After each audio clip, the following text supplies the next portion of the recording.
Is it okay? Oh. Am I audible now clearly? Or it is still echoing?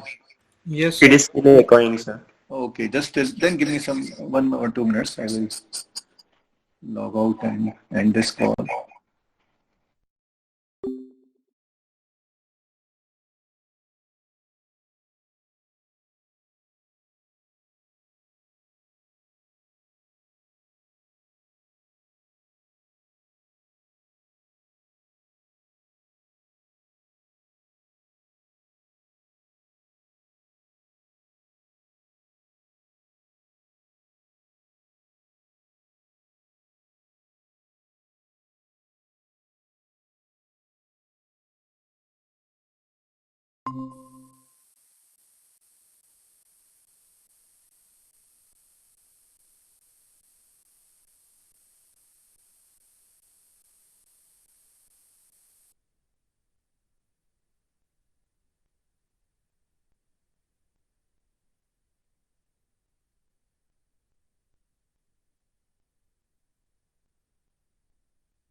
Is it okay now?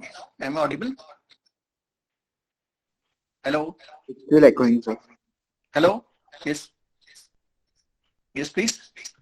Your voice is still echoing, sir. Still echo. Now? Still. Still, sir. Still the same. You bear with me. I could not understand what is the problem. Otherwise, I'll be sharing the notes anyway, no problem. This is the last lecture, main lecture before the exams. Okay. So, one thing can... Now it is okay? Now it is okay? Yes, Yes, it is fine now. Yes, sir. It is fine. Okay, fine. Okay, fine. So basically, there was a question. There are two equations for FM wave. Somebody has asked, I think Ayush. So basically, yes, there are two equations. So one, and similarly for the phase modulation, we have two equations. One in the terms of frequency deviation constant, another in the terms of the modulation index. So these are the two equations which we normally use for the FM. Okay. Now moving further. Hello, sir. Yes, please. Yes. Sir, but MF means KF into VM divided by FM, right? So see, I did one example. I think somebody has asked the same question in the class also, and I clear this thing through an example. That if you compare the units, don't go by this one that MF is equal to this one. Look for that example which I also discussed, and look for the units also. Okay, then we'll come to know it is quite easy to understand. Just to go through that example. I could not remember that lecture, but yes, when we talked about the FM, I took an example where we actually talked about KF and MF both, and unit wise you see, as I said, units are very important. Whether it is KP, MP, KF, MF, everywhere, units are important. And then we'll find that, yes, there is a relation and this is true. Okay, I cleared this thing. Now I got this thing. Somebody also asked in the class. Just go back to that. Listen to my notes, audio recording. I have stated this point. This was the doubt, this was the doubt, this was the doubt, and now this is the reason.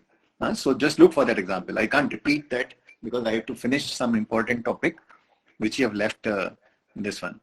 But you can write to me over the email in case you have any doubt. Okay. So not to worry about that. Okay. So moving further. So basically. Hello, sir. Yes, please. Please just turn on the recording. It does not get turned on. I should start the recording. 1 minute. Let me see. Yes. Sometimes 1 minute.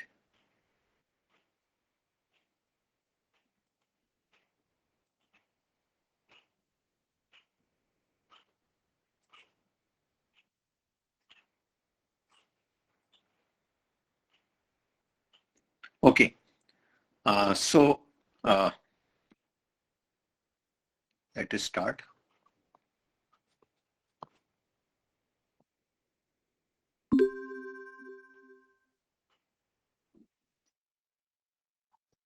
Okay. So in the last lecture, we finished our PM also. As I said, we normally don't use PM because FM and PM are mostly related to one another, as we have seen here. Mostly we use AM and FM. As you see, most of the radios and all those places, we talk about AM and FM. Now, one important thing before we move further to the noise and everything, which is also critically important in any analog communication system or digital communication, is the noise part. But before going to that, let me talk about FM demodulator, just like we talked about AM demodulator detector, because finally it has to be demodulated. It has to come back to the original message signal. I have to remove the carrier and other things. So there we talked about in AM we talked about the envelope detector and so on, the RC combination, and we choose the RC combination in a proper way and so on, so that we can reproduce our message signal. Similarly, in the case of FM also, we want to detect the same message signal from the modulated wave. Here the modulated wave is FM. So this is the experiment which also, so it is basically from the lab point of view rather than the examination point of view.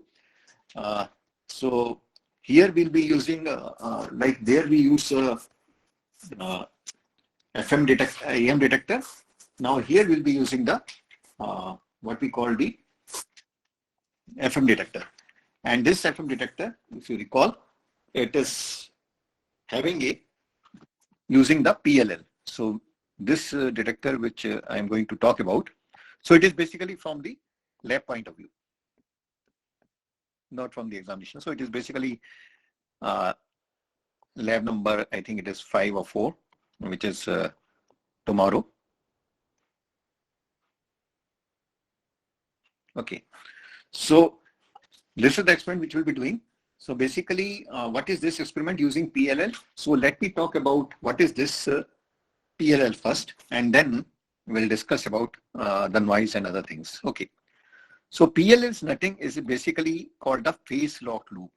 Phase. I think now my voice is very clear. Okay. Still, it is taking a bit time. I think the net is a problem that you may not be seeing. It is slightly taking time, and net is slow. But anyway, I'm discussing it, and you can see the video recording. And because there is some problem, I could not understand what is that. Maybe slow network. But yes, I will share the notes. You just listen to me. I think it is audible. in your slide, it is taking bit time because I switched on that slide also, and still I see it says using P only. Okay. So let me see. Okay, fine. So here, just 1 minute.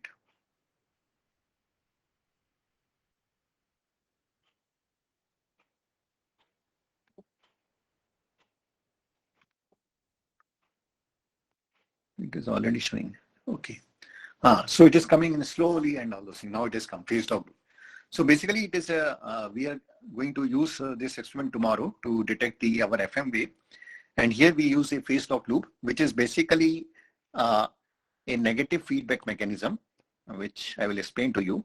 That means we apply the output back to the input, which you must have done something learned in the basic electronics also.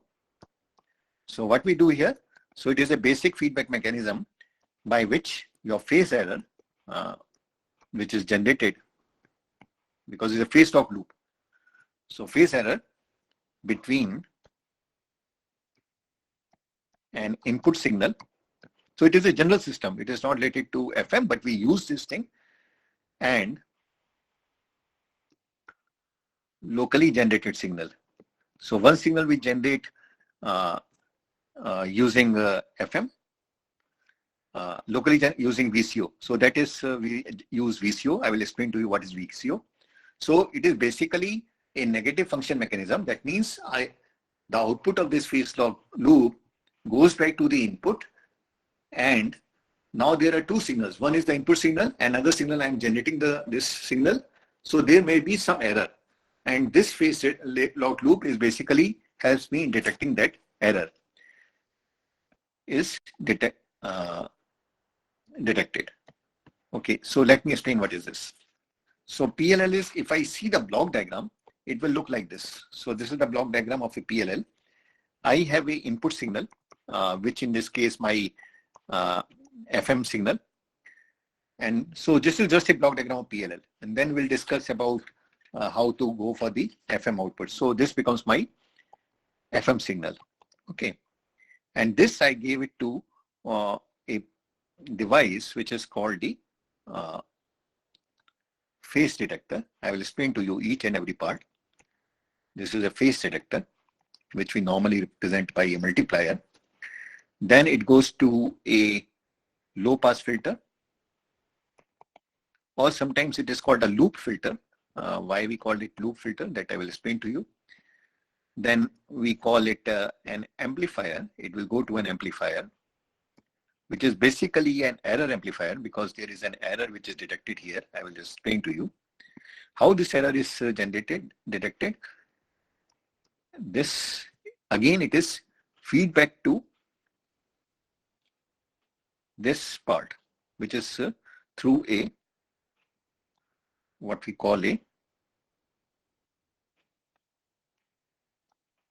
VCO. Let me explain to you various parts.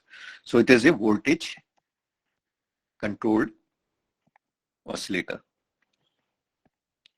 So I have an input signal which goes to a phase detector. Phase detector is a multiplier. It multiplies the two frequencies. Okay. So one frequency is generated from here and another frequency is generated from here, which is a locally generated signal, which I used the word in the previous slide, locally generated signal. Locally generated signal, it is signal this is generated by me. FM signal is coming to me as a message modulated from a distance place. So there are two signals. It will multiply the two signals and there is a phase error will be there. Okay, because both the signals can't be in the same phase and so on. Then it will send to the low pass filter, which is also called a loop filter. Why it is called a loop filter? Because it is in the form of a part of a loop.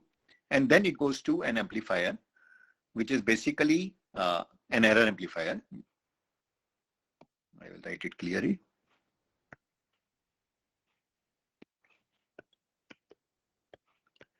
Amplifier. So it is basically an error amplifier. It amplifies the error just to detect it properly. And then I got a demodulated, and I will explain to you how we get it. Demodulated FM output. Okay. So this is what it will give you? It will give you a error control voltage, because voltage controlled oscillator can work only if a voltage is applied to that. So basically this is the block diagram of FM detection using PLL. So this is the entire loop is called the of FM detection using PLL. Now here, let me explain to you.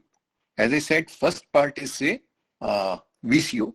So VCO is simply a sine wave generator. Sine wave generator whose frequency is determined by the voltage applied to it. See, as I told you while talking about the AM, when we tune an AM radio station, what we are doing, when we are changing our knob, we are changing the station. We are changing the station frequency. How the frequency is changing? F equal to 1 by 2 pi under root of LC. So L is remain the same. And I need a capacitor or something like a VCO. VCO is nothing. It is the heart of the VCO is a varactor. Varactor is nothing, a variable capacitor, and capacitor changes because of the voltage. So when you apply a voltage to a voltage controlled oscillator, it changes the frequency. So that's how the frequency is controlled using the voltage. Now here what is happening, when I give a input signal, FM signal to the a phase detector, which is some sort of a multiplier. Multiplier means it will multiply the two frequencies, one which is the original input signal, the FM signal, and other signal which I'm generating to the through the VCO. And this goes to the filter, and there is an error detected because now there are two frequencies for which there is a phase error. It will amplify that one.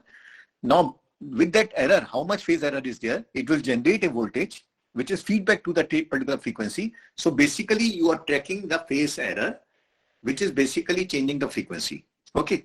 So here this is the concept of a FM. So basically your error signal which is changing, it is your what we call the FM original message signal. So I'll write down this thing. So this is the VCO part. Okay. And this is what we call the PLL. Okay. Phase locked loop using PLL. Now let me explain to you slightly more. If my frequency and obviously the phase, because frequency and phase go together, of input signal changes. Okay. What will happen? Input signal I am defining here, the top signal. Then your locally generated signal, okay, which is I am generating using a VCO.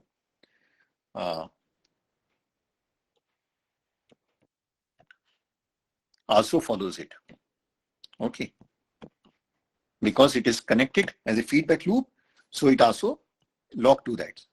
Phase lock loop means it is locking that particular frequency. So it remains locked to the input signal.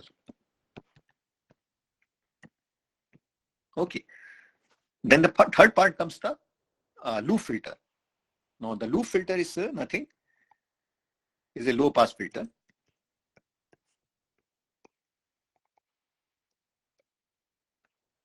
Is a low pass filter, okay, which suppresses any noise. And today we are going to talk about that.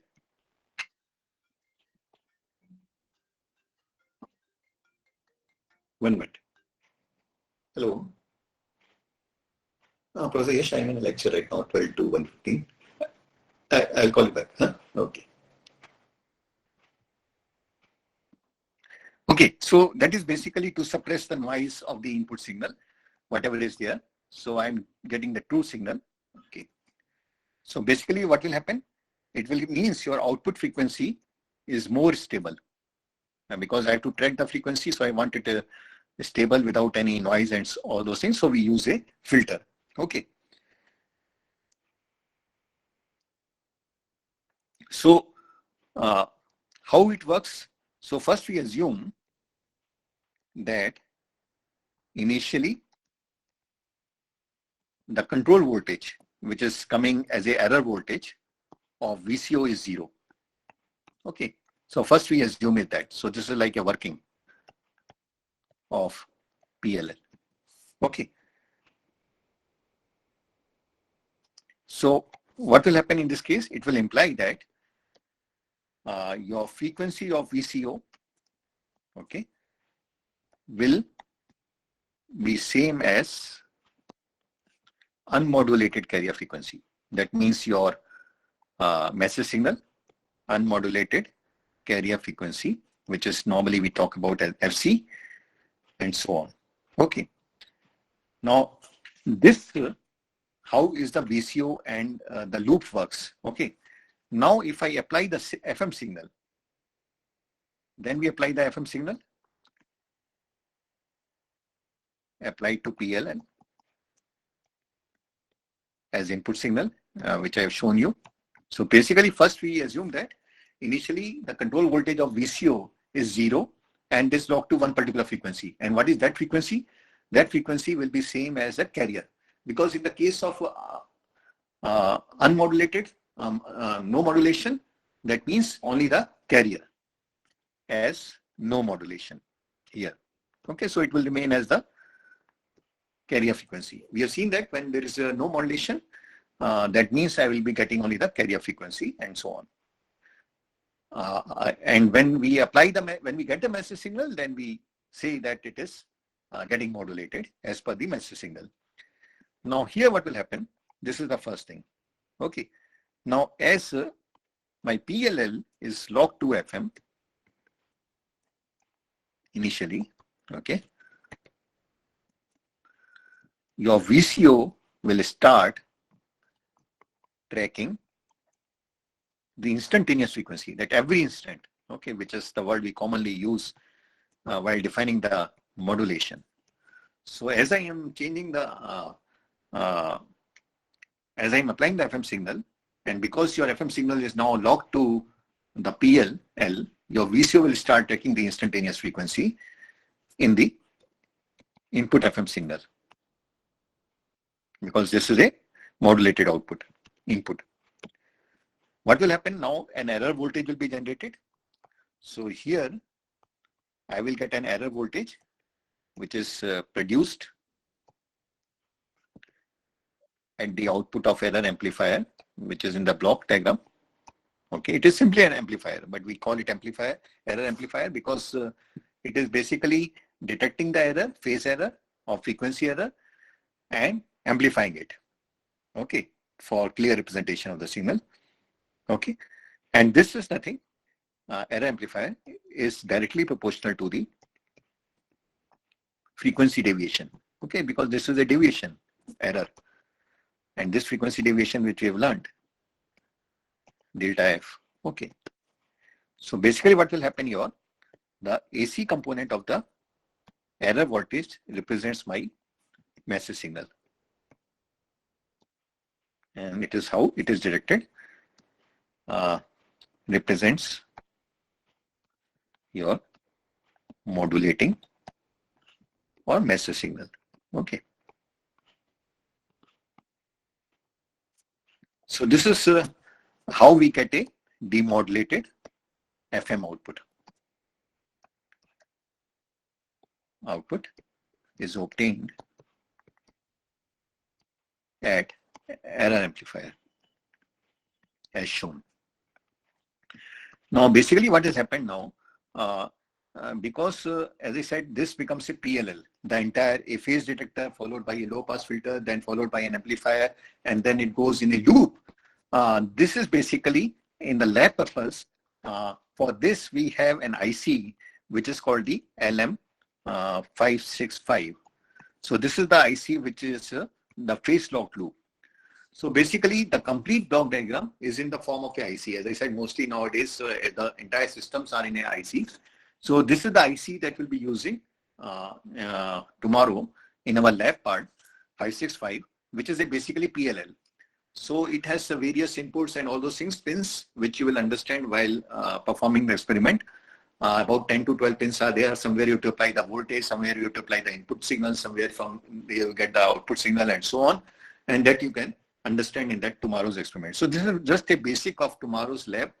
It is basically what I told you is from the left point of view. So coming to the last part before this examination mid-sem, and after the mid-sem we'll have a totally new chapter on transmission line theory. Analog communication is divided into 4 parts. One is the introductory part that we talked about, and then why we do the modulation. I think then we talked about the linear modulation, amplitude modulation, and various parameters related to that. Then we move to the angle modulation, which is a non-linear modulation. That means it is an angle, which is categorized into 2 categories, frequency and the phase, which we discussed, and various parameters related to that, various examples we have done that, and FM detection and the AM detection as part of the lab exercise. Now, important part, which is the last part, and it is not that big because this is usually a very big topic, but here we don't want to give you so much big. When you go to the next stage of the communication system, there we'll speak much more in detail. But here it is also equally important to understand, because see, when electrical engineering started, as I told you in my initial lectures, initially if you see, engineering was started initially as civil and non-civil. Either it used to be representing the buildings or anything else was used to be non-civil. After that, civil engineering remained. Then within the non-civil engineering, we have electrical, mechanical, chemical, and all those things for various streams. And then if you see, mechanical and chemical still remain. And then the electrical, we came to the electronics also. So electrical was dealing with the power lines, transmission line, power transmission lines, and so on. And when I use the word transmission line theory, here we are not talking about the power transmission line, that is electrical concept, but here we'll be dealing with the transmission line for the communication systems, okay, your landline phones and so on.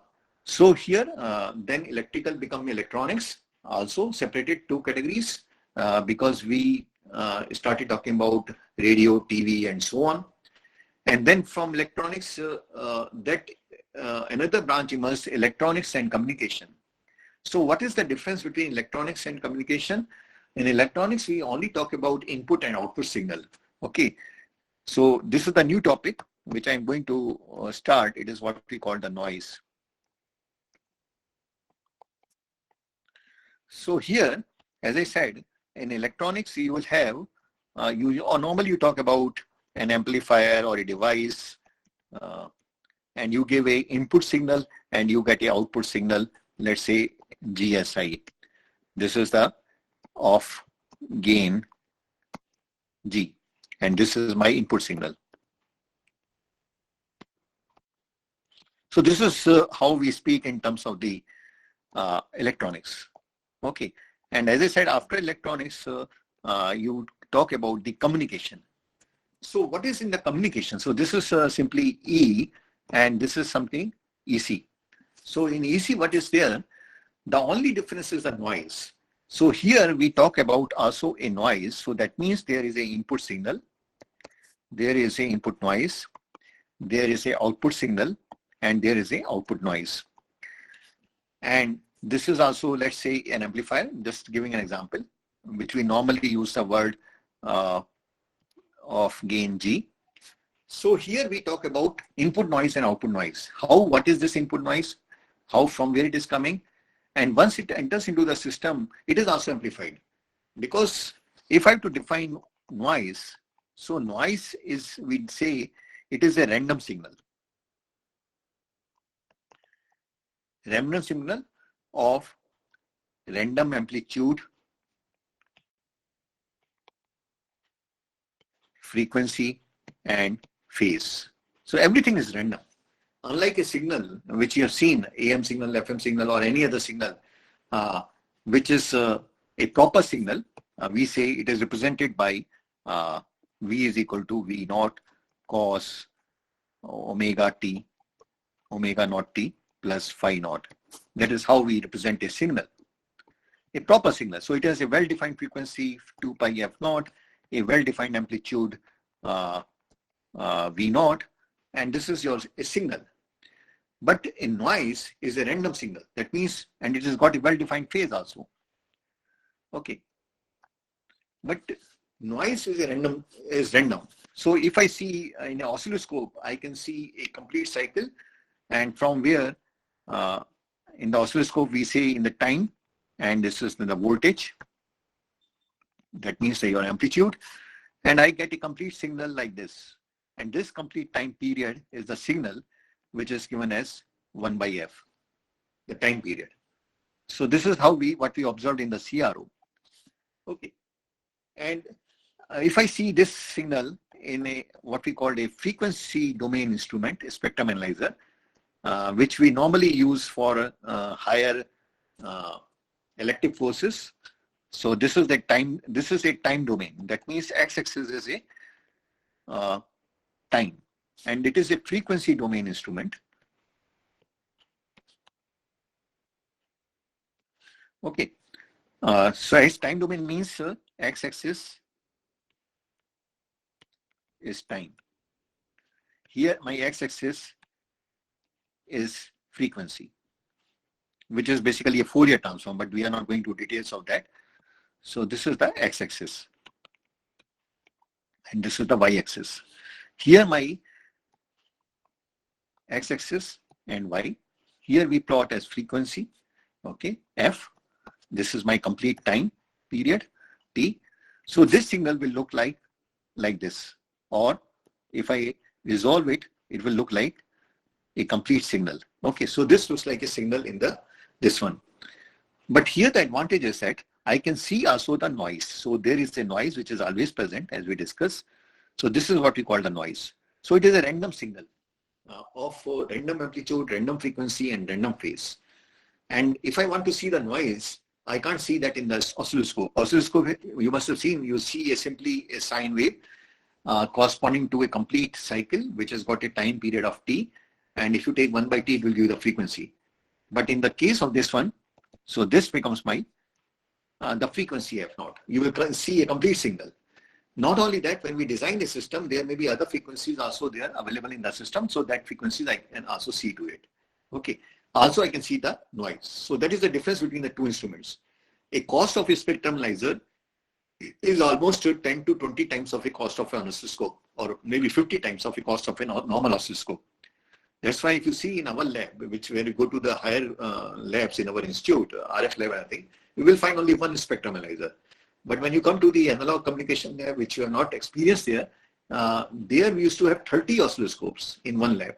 And on every oscilloscope, every two students will be doing experiment on one table, okay, which I think you are very unlucky in that aspect, but we'll make sure that how you can be well understood if you are back to the campus. But 30 oscilloscopes and one spectrum analyzer. So this is the difference of the cost and so on, because it is a high frequency. Normally in high frequencies, we normally use the spectrum analyzer. But forget about this. Basically what I mean to say, in electronics communication, we also talk about the noise.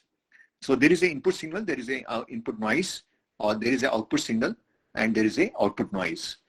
Okay. Now move to the next slide. So we define another parameter which is called the noise factor.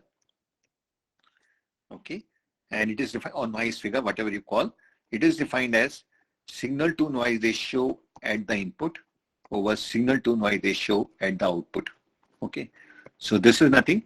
It is your input signal to noise ratio, because now I have two things in the input, and this is my output signal to noise ratio. So this becomes my noise factor. Suppose, or I can also write down as what we have just seen, Si by Ni over S0 by N0. Okay, so this becomes my noise factor. We can convert into a noise figure also in dB, but that we don't talk about. dB you have not learned at this stage. So it is just a factor. It is just a factor. It is a ratio of the two quantities. So input signal is also expressed in terms of voltage. Input noise also at a particular frequency. This can be expressed as volts. So it is a factor. So it is a no units. Now, a special case, if my SI SNR input is equal to SNR output, then your noise factor is simply 1. Okay. So उस case में हमारा noise factor will be 1. So because we are dealing with the two quantities now at the input, instead of one quantity at the input in electronics, in EC we talk about the two quantities, input signal and input noise. So noise is always going to be present. What is that noise which is always going to be present when we design a system? And because you have input noise, it will also be amplified because it is random signal. For an amplifier, it is a signal. It is random. It can't distinguish between whether it is a random or it is an actual signal. So it will also amplify because of the device. Or if it is attenuating device, so it will also attenuate that signal or attenuate that noise, and you will get an output signal and output noise. Now, there are various types of noises. So let's classify the noise. So basically noise, as I told you, it is an undesirable signal. It is a random signal and also it is an undesirable. Nobody wanted this. Okay. So noise can be classified into two categories.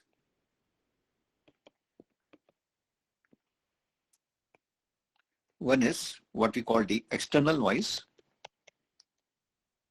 and another is what we call the internal noise. External means external to the communication system. Okay, because we are dealing with the communication system. So it is external to the communication system. It is the noise created within the communication system. Okay, now what it means? Now external noise could be of various categories, like one is the atmospheric. Or sometimes we call it static noise also. So if you see the static atmospheric noise, sometimes if you see there is a thunderstorm and everything, and we could not get a clear signal. Okay. Or it could be any other factor also. So sometimes there is a lightning, sometimes there is a thunderstorm, and if you find that time our signal is not that clear. Okay, as we have noticed various times. So because that noise is coming to our system, which is an external to our system, it is not generated there. Another could be, I could classify extraterrestrial, though their role is there, but which is in the deep space. Okay, like your solar noise, your cosmic noise, your galactic noise. So these also play a role, which we don't see right now much. Because when we design a system, we take a fade margin. That means because our signal fades, so we keep some margin. Because if there is a disturbance in our system due to this noise, extraterrestrial, it will be taken care of. So this is something what we call this one. And then we talk about the man-made noise. Man-made noise, like I would say it could be because of the fan, could be tube light flipping. Sometimes you operate a mixer, fan, mixer, or any other electric devices. We have seen that sometimes earlier when we used to watch the Doordarshan frequencies. Doordarshan 1, if you recall, in the first few lectures we talk about various frequency spectrum, and the Doordarshan frequency is around 50 megahertz or something like that, 53 megahertz. So when you operate a mixer or this thing, they are also worked, or microwave, they also generate nearly the same frequencies. Microwave generates very high frequencies, but so sometimes if you switch on the mixer, there used to be disturbance in the TV transmission. So this is what we call the man-made. Again, within the continuing in the next slide, this category, there is also, I bring something what we call, I'll go back to the previous slide. Then the internal will have various noises which we deal separately. One is what we call the thermal noise. Another is called the short noise. Third is the partition noise. Fourth is the transit noise. And transit noise is also sometimes a very important noise which we are going to discuss. And there is, it is also called the high frequency noise, mostly, or high frequency noise. And there is another one which we are going to discuss is flicker noise. Flicker noise, which is a low frequency noise. Okay. And then we have quantum noise, which is mostly in the optical. So these are the various noises which we are going to discuss. They are very critical to us. Thermal, short noise, partition, transit, or high frequency noise. I write it clearly, which we are going to discuss. Transit noise. Okay. So this is another noise which we are going to discuss in detail, the internal noise. Or here also, there are something what we call interference also. Again, it comes under the category of external noise. So it is basically because of reflection. See, when I'm sending a signal through wireless medium, now my signal can go down to the earth and it get reflected from here. Or my signal will go down to a building, get reflected from there. And as a receiver, if you are getting my signal, you will find that most of the signal are coming from reflections. So it could be reflection, it could be because of the reflection, which you have learned, different refractive indexes of the atmosphere, diffraction, and so on. And there is scattering, which is basically a high frequency phenomena, which we are not going to discuss. But when you talk about the high frequency course, RF engineering, wireless system design, which I normally offer as an elective course, that time we usually deal with the what we call the scattering. So, but refraction, you know, because of the different refractive indices of atmospheric layers. So this is something like in the external category. Reflection, you know, it can, the signal can take reflected from the earth. Just 1 minute, please.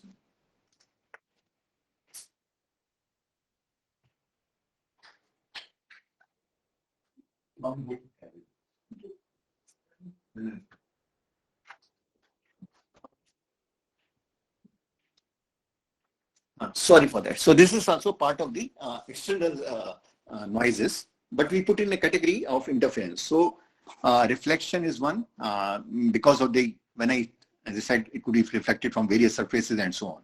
Scattering, which we normally discuss later on. Diffraction is also important, especially when it is from the edges or a moving car or something like that. Or even the Doppler also sometimes they bring it here for a moving object. Suppose you are in a car or a moving or flying object like aircraft, the noises also could be there. So these are the thing which comes under the category of interference, which is not a part of this one. Basically, we want to deal more in the internal noise and so on. But all these contribute to interference, and these are not well defined, not measurable. Because not measurable means so I can't put them into account when we design a system. So yes, it degrades my signal, but when we design a system, we keep some fade margin, because when it degrades the signal, it actually fades my signal. It actually brings down my signal level. So we keep some fade margin so that these factors could be taken care of. And these are very important. Like today it may be raining, tomorrow it may not be raining. So today there may be atmospheric attenuation, tomorrow it may not be there. And today a storm has come and so on. So these are factors which are not in our hand. So what are the factors which are critical to us is the internal noise. So first we'll talk about internal noise, okay? And the most important is what we call the thermal noise. So first one is what we call the thermal noise, or it is also called Johnson noise. So no need to talk about why it is called Johnson. Obviously, some scientist Johnson must have noticed this for the first time. Or it is also called the white noise. Now, why it is called the white noise? So thermal noise is basically what? So thermal noise, to understand this, suppose I have a resistance. Please listen to me, I can't write here. And resistance or a simple conductor of wire. Or let's say I've got a conductor wire of say some resistor R. Okay. Now normally what happens at absolute zero temperature, okay? Absolute zero temperature means T is equal to 0 Kelvin. Okay. And you must be knowing, normally we deal in the centigrade. So 0 degree centigrade is 273 Kelvin. Okay. So this is how we expressed Kelvin, and this is in centigrade. in our communication system, we always speak in terms of temperature in Kelvin, never in centigrade. Like we design a temperature, when we design a system, we design at room temperature. And like a room temperature, typically is taken as 27 degrees centigrade. Okay. So I convert into a Kelvin. So it becomes a 300 Kelvin. Or some books, usually authors abroad, if you see their books, they take room temperature as 17 degrees centigrade, which means 290 Kelvin. So basically here we deal with the temperatures in absolute temperature, not in degree, and that is in terms of the Kelvin, never in centigrade. So that is very important point to be noted. So whenever we talk about temperature here, we speak in terms of the centigrade. And there's we never write degree Kelvin. Please note that I have not written degree Kelvin. I have written as degree centigrade, but we never write in degree Kelvin. Kelvin is simply written as capital K. So because it is related to thermal, it is related to some temperature. So here we deal with the temperatures, and those temperatures in communication system is given by expressed in terms of the Kelvin. Now here what happens? So suppose I have a conductor or a wire of some resistor, let's say at absolute zero. So what happens? We assume that there is no motion of the charge carriers. Okay, absolute zero. That means temperature is zero. So there is no absolute motion of the charge carriers. Charge carriers are not moving. As we increase the temperature, even if I take to the room temperature, as I said, from 0 Kelvin to 300 Kelvin, these charge carriers start moving, and because now the temperature is increasing, they start colliding. They start colliding with each other. And this gives rise to a noise in our communication system. Charge carriers always move from one junction to the other junction. Okay. So this gives rise to a noise which is called the thermal noise. As we have seen, there is a common this thing that in summer a lot of fights take place. Because a lot of fight, the temperature is high, people are already noisy, means they are anger mood, so they pick up the fires very easily in summer. So same thing happens here. If I have a conductor at absolute zero temperature, 0 Kelvin temperature, we assume that there are no motion of the charge carriers. Okay, and as we increase the temperature, the random motion of these charge carriers increases, which gives rise to noise, which is called the thermal noise. So I can write down this thing for you. At absolute zero, no motion of the charge carriers. Okay, even if it is simple conductor, no voltage, nothing like that. As temperature increases,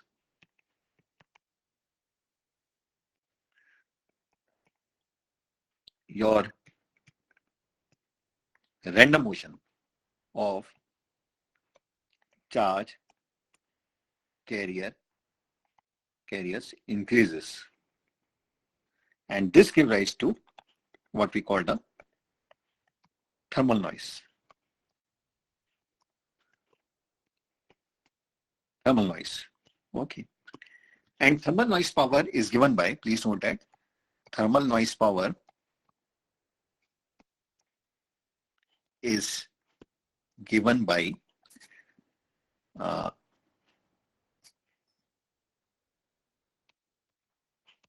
let's say Pn is equal to KTB. It is an empirical formula. When I say empirical, as I told you, it is like you take many measurements and you come out with a conclusion. Okay.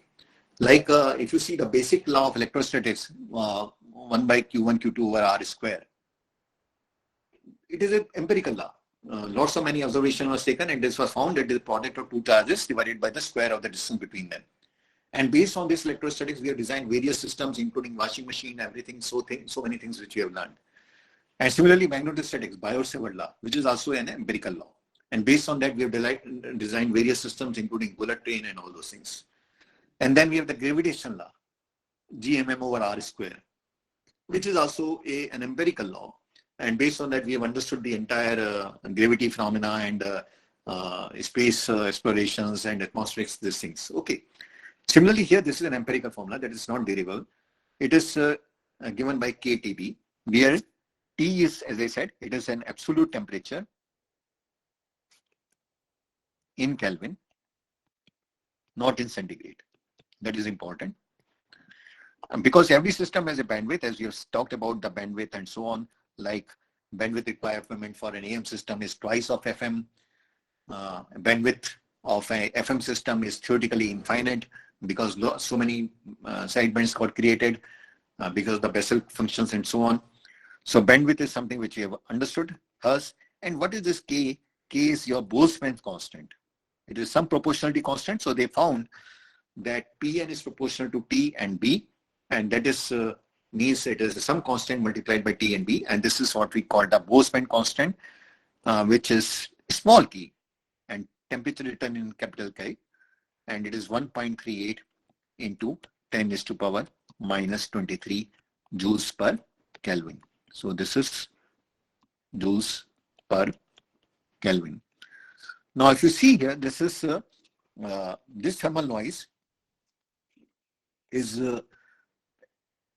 independent of the frequencies. So it is, I can write down this as 0 degrees centigrade plus 273 Kelvin. That is how we can represent degree centigrade plus 273. So that could be represented in terms of the Kelvin. Now, if you see from this equation, we find that your thermal noise is independent of frequency. It is not frequency dependent. It is dependent on temperature and the bandwidth. It is independent of frequency. So it is called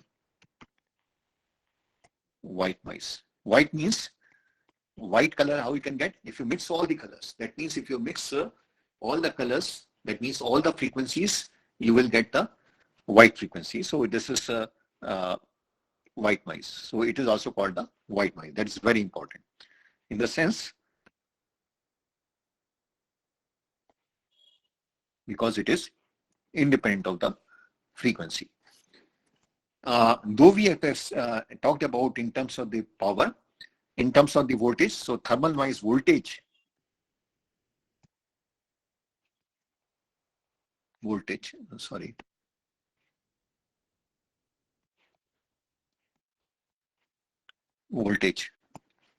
and this voltage is nothing, thermal noise, RMS voltage, root mean square voltage, as I said.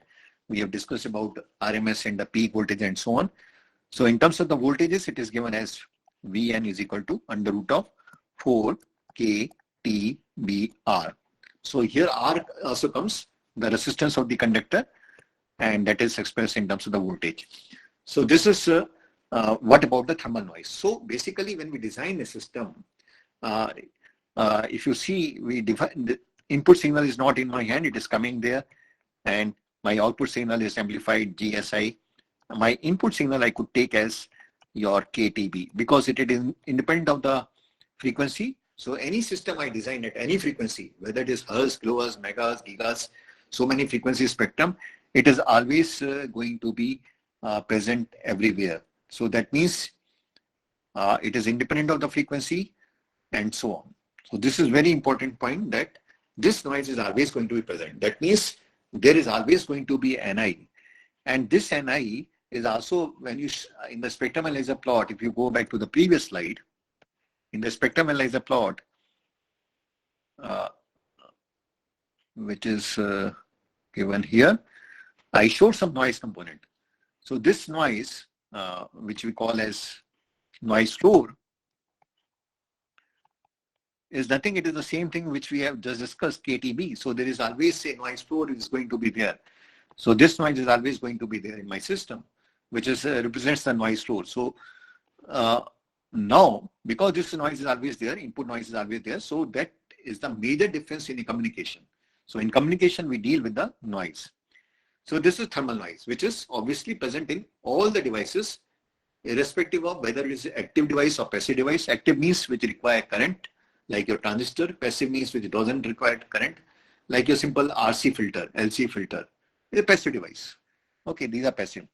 Then comes the other type of the noise. So this is the first internal noise we discussed. Sorry, I go back to this one.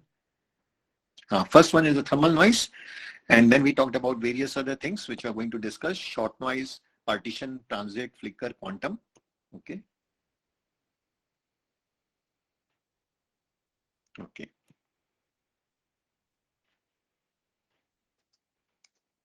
And then comes the short noise. Short noise is basically inactive devices which require current, like your diode or transistor and so on. So earlier, diodes and transistors have come at a very late stages. But earlier, if you see, there used to be valves, diode valve, triode valve, and so on. And now this triode valve has been replaced by the transistors, the semiconductor devices, and similarly the your other diode is represented. Diode valve is two-stage valve. Anode and cathode is now a PN junction type of the semiconductors. So basically, this noise was observed when somebody, again, one of them, if you recall, Bardeen and other scientists who were working on the transistors. So initially they were working on the, it is also called a Schottky noise, okay? Because the scientist who discovered this noise is basically was working on a wall, and when he applied the current, he heard a sound like a gunshot. And this gunshot, actually, because of that, he heard a sound like a gunshot, he gave this noise a short noise. So when he applied this current, so basically what was found, then when you apply a current, there also some noise is generated. Because again the charge carriers, when you apply the current, the randomness increases, but it is because of the current. Last time the randomness of the motion of the charge carriers increases was because of temperature. And that device could be an active or passive device, even a simple wire, as I said. But here it is an active device. When we apply a current, so this noise is because of the DC current. Because of the DC current. So larger the current we give, like for amplification, we need to give the current. So larger the larger this noise. So again, it is an empirical formula which is given as what we call the thermal noise current, like the short noise current. There we talk about in terms of voltage and power, the thermal noise power and thermal noise voltage. 1 minute. Here we talk about the short noise current. So short noise current, again, it is a root mean square current. It is given as IS square. Again, it is a 2Q IDC into the bandwidth. Okay, or IS is equal to under root of 2Q IDC B, where Q is nothing. It is 1.6 into 10 to the power minus 19 Coulomb. That is what we know, electron charge. This is Coulomb, which you must be knowing. B is the bandwidth. Again, it is an empirical formula, and IDC is the DC current in ampere or milliampere. Okay. Current is always expressed in terms of the ampere or milliampere. So this is in terms of the in ampere. Okay, so this is again a noise which is responsible only in the active devices, where you need a DC current to operate upon. So it is not true. So it is not present in all the noises. Okay. Then coming to the third one, I just quickly finish this, is what we call the partition noise. Now this is also a very prominent noise. Now partition noise is something which we normally, because of the partition. Now what is this partition? So this partition is basically the path that is taken by a current. And so basically it is due to the current flow, because obviously the current flows So there is a noise, but this is because of the current flow is divided between two or more paths. As I gave you a very general example of a thermal noise, that's in summer, people tend to quarrel a lot. Okay, so that is like a noisy in our day-to-day environment. Partition noise, that is also true. India and Pakistan got partition, so noise is there. Ukraine and Russia got partition from Russia earlier. Okay, so now there is a lot of noise. So here also, when the current path is divided between two or more paths, okay, and because of this, as a result of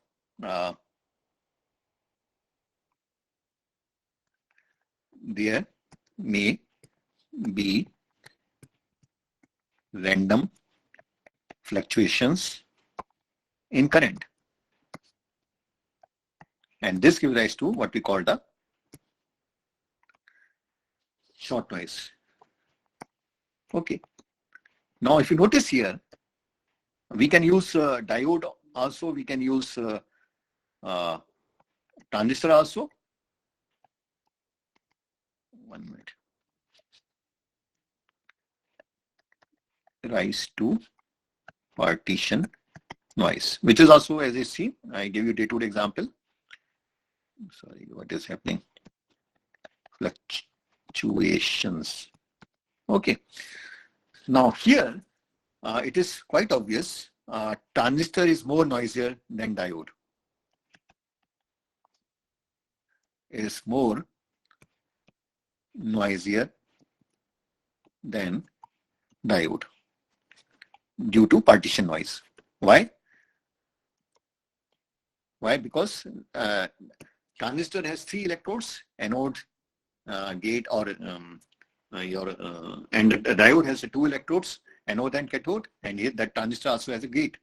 Okay, so here transistor becomes more noisy because it has more path to divide the current as compared to a simple diode. But nowadays, as I said, we always prefer the transistor, but it is noisier. So this is noisier. So this is another type of the noise. So like a bipolar junction transistor, you have emitter, base, and collector. So 3 electrodes are there. In the diode, we have anode and cathode. So 2 junctions are there. So less partition of the current. Here, the more partition of the current. So transistor is more noisier than the diode. Okay. Then we discussed the next one is what we called, go back to the one, high frequency noise or the transit type noise. Okay. 1 minute, let me finish because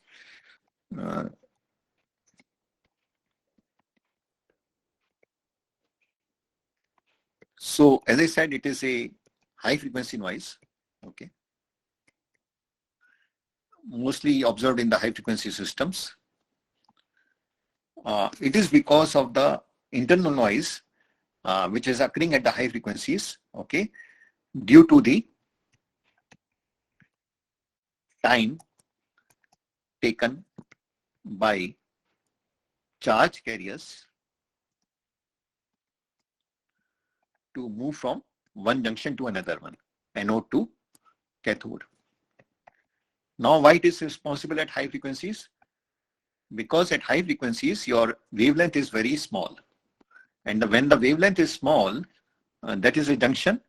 Okay. So this, the distance between the 2 junctions, say, let's say anode and cathode, this junction is nearly equal to the lambda at high frequencies. Okay. At high frequencies, your lambda is very small. Okay. The wavelength. This lambda is nothing, it is wavelength. So basically, a complete cycle is there. And when the complete cycle is here, so time taken by the charge carriers is much more, and it gives rise to a transit time noise. So delay, it is like a delay. So when it is delay, it is also a noisy. And then we call it as something like what we call the flicker noise, which is also called a low frequency noise or excess noise.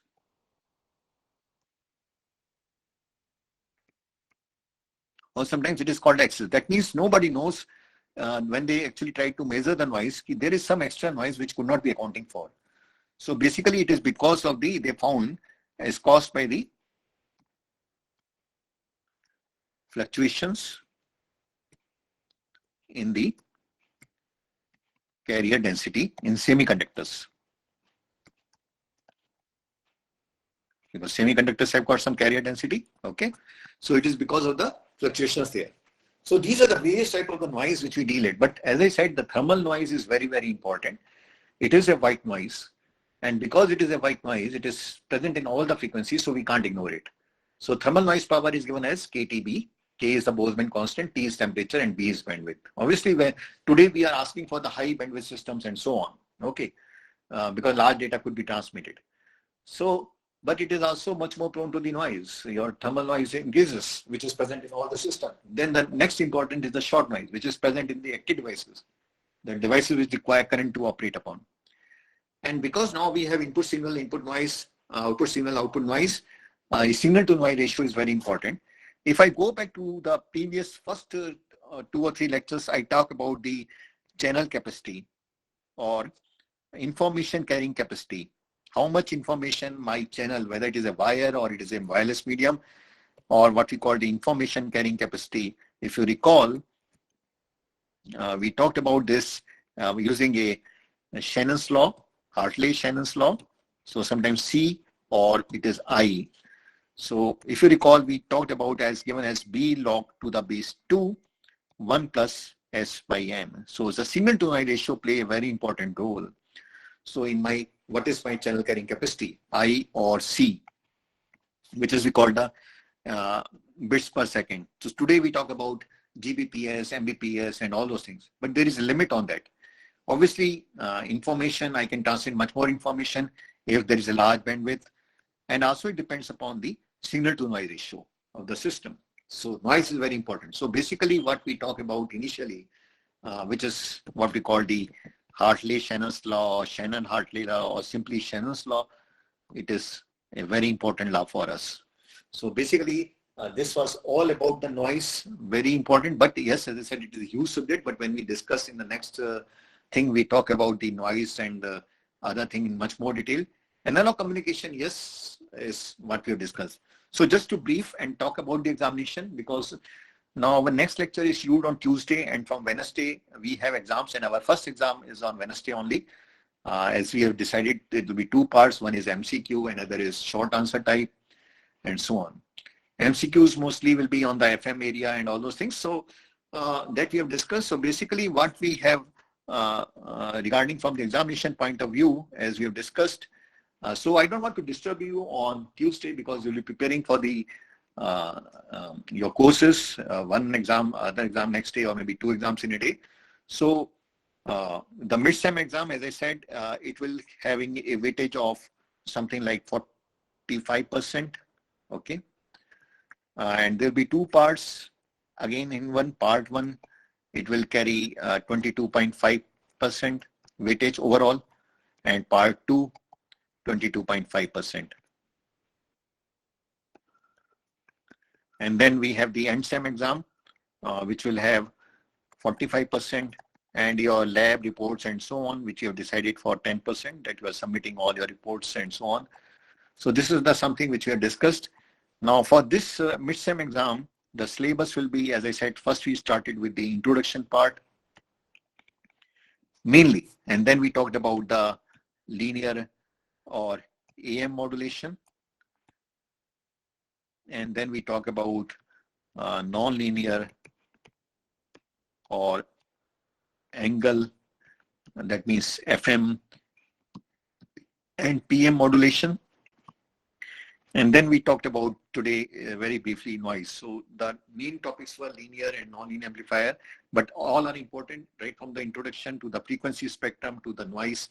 Everything is important for the examination, and not detailed exams. Like as I said, one part will be a short answer type, and this will be totally MCQ type, which we normally have in that today's patterns of the examination everywhere, whether we talk about GATE or any other examination, MCQ with negative marking, which you discussed. So 1 hour exam. Very simple. Yes, calculators are allowed. Simple calculations will be there. Part 2 will be mainly consisting of the FM and PM, and part 1 will be mainly from the linear air modulation and so on. But yes, there could be some questions from here and there also, but mainly part 2 is from this one and part 1 from introduction and linear. So this is the pattern of the examination, and do your best. Don't worry about the grades at this stage. See, if the paper is tough, it will be tough for everybody. Marks will be less. If the paper is easy, it will be easy for everybody. Marks. So it is like a relative grading. We don't believe in absolute grading. Just like in IITs and everywhere, even the papers are tough, but still we gave the ranks and so on. So it is like a percentile. Okay, so percentile is like a relative grading rather than in the absolute grading. So don't think that the paper is easy or paper is tough. What should I do? It is tough for all. It is easy for all. So it is relative grading, and that is the advantage when we talk about relative grading rather than the absolute grading which you do in the schools. There even one student. So this is something we keep in mind. Okay. So not to worry. Be comfortable. Just go through the notes which I have already shared all my presentations as PDF files, where I'm writing each and every step also, each and every single step for you also, so that you don't refer to any other book, and listen to my presentations also, which I've done for every lecture except initial 1 or 2, which I forgot, or it was more an introductory form, but the PDF files are still there for that. And any other book. This is such a subject, it is a very basic subject of any communication. So many books are available. One book may be comfortable to one, it may not be comfortable to other. But yes, these notes are more than sufficient for you, as I've done the typical examples and so on.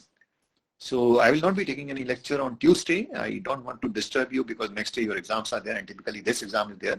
But if you have any doubt, you can email it to me. I will try to answer it and so on. So yes, that door is still open.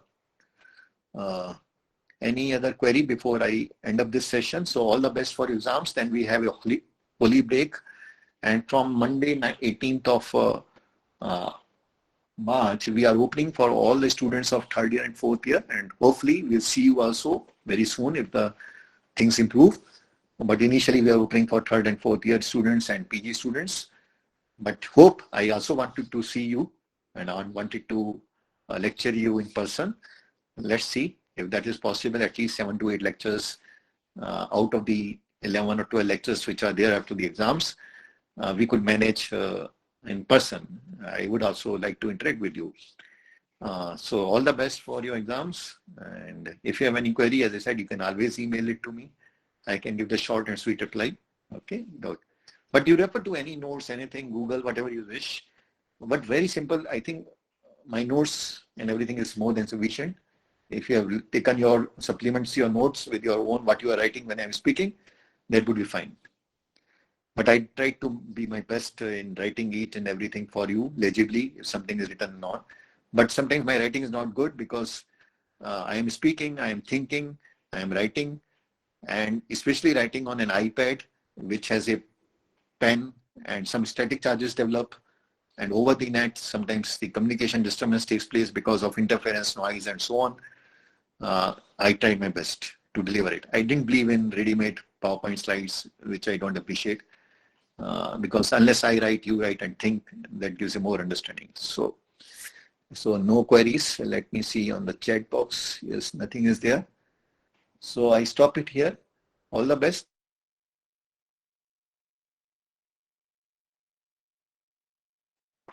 Thank you, sir.